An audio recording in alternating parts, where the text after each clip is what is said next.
Hello guys, how are you? I am here with a new video which is related to the how to turn off and on the keyboard sound of your phone. Sometimes we are using phone at night and we don't want the sound of the keyboard.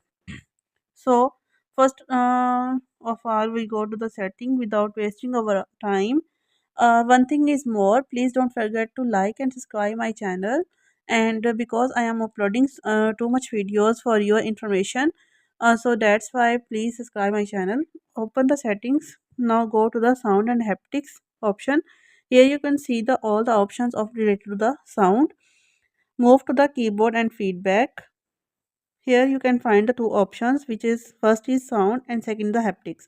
First of all, select the sound option, and in this way your sound of the keyboard is turned on. Now go back and open the keyboard. Here you can see, here listen the voice of the keyboard sound. Thank you.